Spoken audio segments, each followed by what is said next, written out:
Subscribe کریں ایرج star T V کو latest video سب سے پہلے دیکھنے کے لیے۔ بسم اللہ الرحمن الرحیم۔ السلام علیکم دوستو۔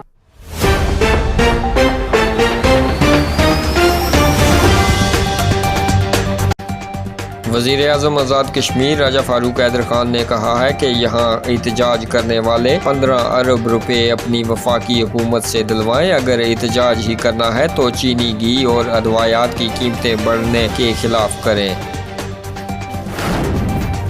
کوئٹہ آزاد کشمیر وادی بنا کوئٹہ کے گاؤں خانپور کے ابھرتے ہوئے نوجوان کرکٹر ارسلان منصور نے کشمیر پریمیئر لیگ میں اپنے ٹرائل پاس کرنے پہ علاقہ خانپور کی عوام میں خوشی کی لہر پیدا ہوئی۔ عوام علاقہ نے اس ابھرتے ہوئے نوجوان کو مبارکباد دی اور ساتھ امید ظاہر کی کہ یہ نوجوان اپنے علاقے کا نام روشن کرے گا۔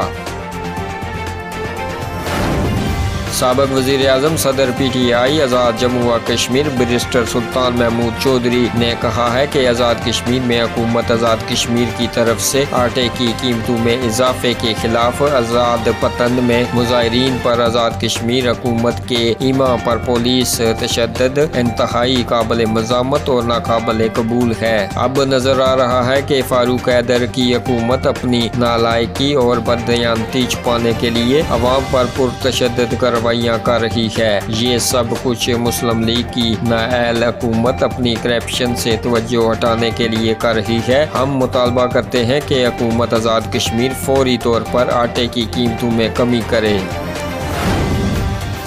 آزاد کشمیر میں کووڈ-19 بچاؤ کے لیے ویکسین کا عمل شروع۔ ڈی ایچ کیو اسپتال میرپور میں سینئر سٹاف نرس کو ویکسین لگا دی گئی۔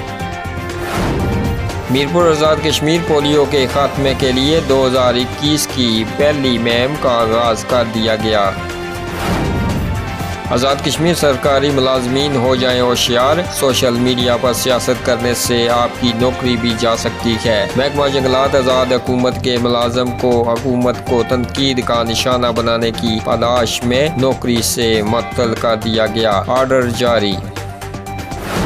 راولاکوٹ ظہیر چوک میں سخت ترین سردی کے باوجود احتجاجی دھرنا جاری۔ احتجاجی مظاہرین غیر معینہ مدت تک دھرنا دے رکھا ہے۔ وزیر اعظم آزاد جموں و کشمیر راجہ محمد فاروق حیدر خان کی زیر صدارت آزاد کشمیر میں کووڈ-19 وائرس کی تازہ صورتحال کا جائزہ لینے اور تعلیمی ادارے کھولنے کے حوالے سے اعلیٰ سطح اجلاس منعقد ہوا۔ اجلاس میں کووڈ-19 کی تازہ صورتحال کے حوالے سے بریفنگ دی گئی۔ اجلاس میں تعلیمی ادارے کھولنے کے حوالے سے مختلف تجاویز بھی زیر غور لائی گئی، جنہیں کل حکومت آزاد کشمیر کی جانب سے NCOC کے اجلاس میں پیش کیا جائے گا۔ اجلاس میں فیصلہ کیا گیا کہ تعلیمی ادارے کھولنے کے حوالے سے NCOC جو فیصلہ کرے گی، حکومت آزاد کشمیر اس پر عمل درآمد کروائے گی۔